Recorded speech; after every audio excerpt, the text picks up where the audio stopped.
Hi friends, నేను మీ TRK. అయితే ఈరోజు మనము మాట్లాడుకోబోయేది ఏంటంటే మట్టి పాత్రల గురించి అనమాట. ఈ మట్టి పాత్రలు అనేవి పాతకాలంలో అంటే పురాతన కాలంలో ఈ మట్టి పాత్రలతోనే మన జీవనం అనేది కొనసాగింది. అయితే రాను రాను ఏమైంది, పట్టణీకరణ నవీకరణలు ఇవన్నీ రావడం వలన మట్టి పాత్రలు పోయి అల్యూమినియం కానీ ఇంకా ప్లాస్టిక్స్ ఇవన్నీ వచ్చేసినాయి. అయితే రోజు రోజుకి మన జీవన విధానంలో ప్లాస్టిక్ ఒక నిత్యావసర వస్తువుగా మారింది. అది మన శరీరంలోకి చేరి వివిధ రోగాలకు ఒక వారధిగా తయారైందనమాట. అయితే ఈరోజు తెలంగాణ పొల్యూషన్ డిపార్ట్మెంట్ వారు గుర్తించిన శ్రీ గణేష్ క్లేవ్స్ వారు మన జెడ్పిహెచ్ఎస్ ఎన్టీపీసీ విద్యార్థులకు అయితే మట్టి పాత్ర గురించి డెమో ఇచ్చారనమాట. అయితే ఈ కార్యక్రమానికి ఏఎంఓ షేక్ సార్ పాల్గొన్నారు. ఈ కార్యక్రమం గురించి అయితే చక్కగా విద్యార్థులకు వివరించారు. అయితే ఈ పాఠశాల హెచ్ఎం సార్ కూడా పాల్గొన్నారు. ఎన్జీసీ జిల్లా కోఆర్డినేటర్ అంజన్ కుమార్ సారు, మళ్ళా కేడం సింగ్ సారు, ఉపాధ్యాయులు పాల్గొని ఈ కార్యక్రమాన్ని అయితే చాలా విజయవంతం చేశారనమాట.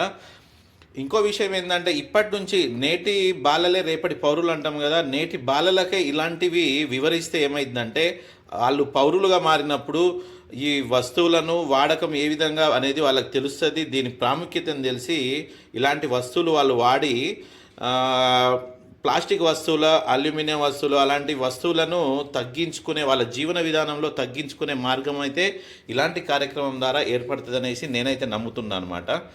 ఇంకా చాలా ఈ మట్టి పాత్రలు అనేటివి మన శరీరానికి వాటికి చాలా చాలా మంచిది.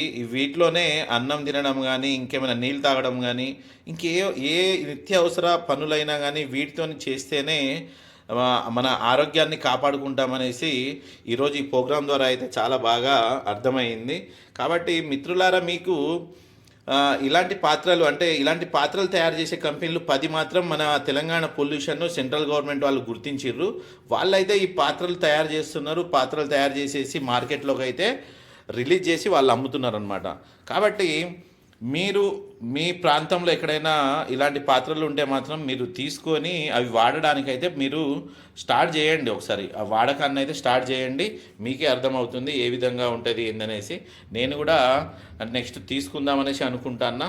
ఓకేనా? చూడండి, నేనైతే అవి చూసిన దగ్గరుండి చూసిన వాళ్ళు తయారు చేసే విధానము. దాంతోనే వాళ్ళు ఆ మట్టిని కొట్టి గట్టిగా ఉన్నదాన్ని లూజ్ చేయడము అలాంటివి చేస్తున్నారు అనమాట.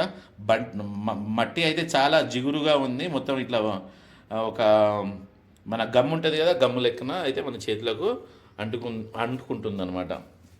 పర్యావరణాన్ని మనము కాపాడితేనే పర్యావరణము మనల్ని కాపాడుతుంది. అంతేగాని పర్యావరణాన్ని మనం ఎప్పుడైతే మనము మన చేతిలోకి తీసుకొని అడ్డదిడ్డంగా దాన్ని ఆగమాగం చేస్తామో అప్పటి నుంచి ప్రకృతి అనేది మనల్ని కూడా ఆగమాగం చేస్తుంది. కాబట్టి ఇవన్నీ మనకు తెలుసుకొని మనం ముందుకు వెళ్ళాలనేసి ఈ వీడియో ద్వారా మీకు తెలపాలన్న ఉద్దేశంతోనే ఈ వీడియో కూడా చేయడం జరిగిందనమాట.